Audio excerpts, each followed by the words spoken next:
एक समय की बात है। एक गुरुकुल में एक गुरु अपने शिष्यों को उच्च शिक्षा देते थे। साथ ही वह गुरु अपने शिष्यों को वर्तमान और भविष्य की मूल्यवान बातें भी सिखाते थे और इस प्रकार उनका मार्गदर्शन बहुत ही अच्छी तरह से करते थे। एक दिन गुरु अपने शिष्यों के साथ तीर्थ यात्रा करने के लिए जा रहे थे। कुछ दिन और चलने के बाद सभी को थकान महसूस होने लगी, जिस कारण से वे सब बीच जंगल में ही रुक गए और वहां पर उन लोगों ने एक कुटिया बनाई और कुछ दिनों तक वहां रहने का मन बनाया।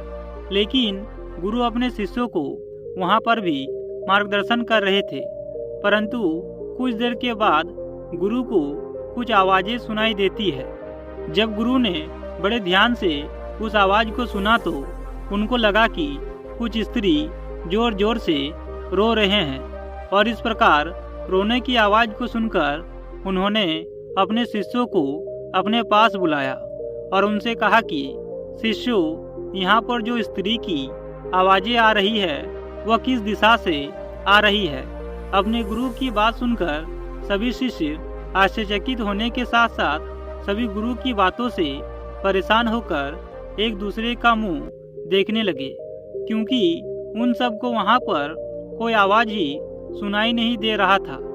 लेकिन अपने गुरु के आदेश अनुसार सभी शिष्यों अलग अलग दिशाओं में चले गए, परंतु काफी खोजबीन करने के बाद भी उन्हें कोई आवाजें नहीं सुनाई दिया और इस प्रकार अंत में परेशान होकर सभी गुरु के पास आ गए। अपने शिष्यों को परेशान देखकर गुरु पास में स्थित एक गहरे कुएं में झांक कर देखा, परंतु अपने समूह को ही उस गहरे कुएं में कुछ लोगों को रोने की आवाज सुनाई दे रहा था।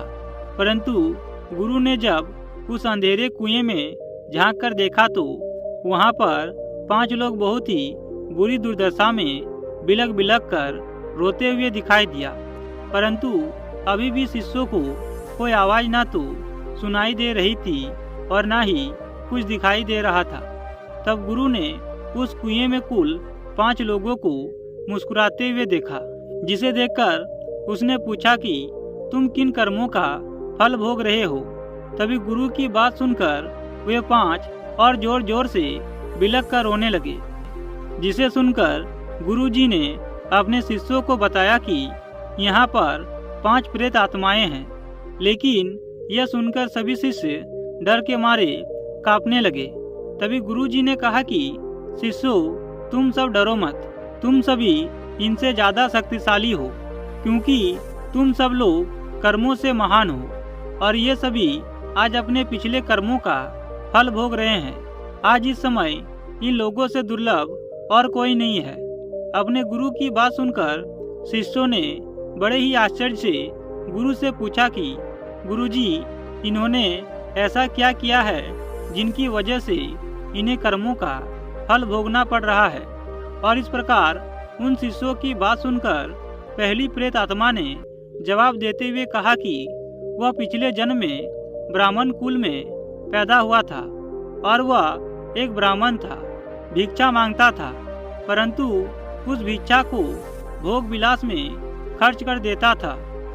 इस प्रकार दूसरे प्रेत आत्मा ने जवाब देते हुए कहा, मैं क्षत्रिय था और अपनी शक्ति का दुरुपयोग निर्बल, गरीब और लाचार लोगों के ऊपर किया करता था, जिसके कारण आज मुझे इनका फल भोगना पड़ रहा है। इसी प्रकार तीसरे प्रेत आत्मा ने जवाब दिया, मैं एक बनिया था, बस हमेशा अपने खुद के फायदे के बारे में सोचता रहता था, हमेशा ही मिलावट करके सामान बेचा करता था, जिस कारण कई लोग मारे गए थे। हे राजन, मैंने अपने जीवन में बहुत ही बुरा कर्म किया है। इसी प्रकार चौथे प्रेत आत्मा ने जवाब दिया कि मैं एक क्षुद्र था और मैं बहुत ही आलसी था, अपने जिम्मेदारी से हमेशा भागता था, साथ ही अपने माता पिता को पीटता था और दिन रात नशे में डूब रहता था। अंत में पांचवें प्रेत आत्मा ने जवाब देते हुए कहा कि मैं एक लेखक था और मैं अश्लील कथाएं लिखता था। मैंने समाज को वासना का पाठ सिखाया था। हे राजन, मुझे लगता है इस संसार में मैंने ही सबसे बुरा पाप किया है। इस तरह से पांचों पापी अपने पापों का फल भोग रहे हैं। तभी सभी प्रेत आत्माओं ने हाथ जोड़कर गुरु से निवेदन किया कि हे गुरु, आप गुरु हैं, आप दुनिया वालों को समझाइए कि बुराई का रास्ता तो क्षणिक सुख देता है, परंतु इसका दंड कई जन्मों तक अंधकार में भोगना पड़ता है। उन प्रेत आत्मा की बात सुनकर गुरु ने अपने शिष्यों से कहा कि मनुष्य को अपने किए का फल एक न एक दिन भोगना ही पड़ता है, फिर वह चाहे किसी भी जन्म में हो। कहा जाता है कि जिस प्रकार ईश्वर होते हैं उसी प्रकार प्रेत आत्मा भी है, लेकिन वह जितना दुर्लभ होता है उतना और कोई दुर्लभ नहीं होता। जितना कष्ट झेलता है उतना कोई और नहीं झेलता, और वह अपने किए की सजा जरूर पाते हैं, लेकिन क्षण भर की विलासिता के कारण कई जन्मों तक उनको अपने पाप का फल भोगना पड़ता है। एक मनुष्य कितना भी क्यों ना दिखावा कर ले, लेकिन उनके कर्मों के हिसाब बराबर रखती है। इसलिए मनुष्य को हमेशा सदाचार के मार्ग पर चलना चाहिए।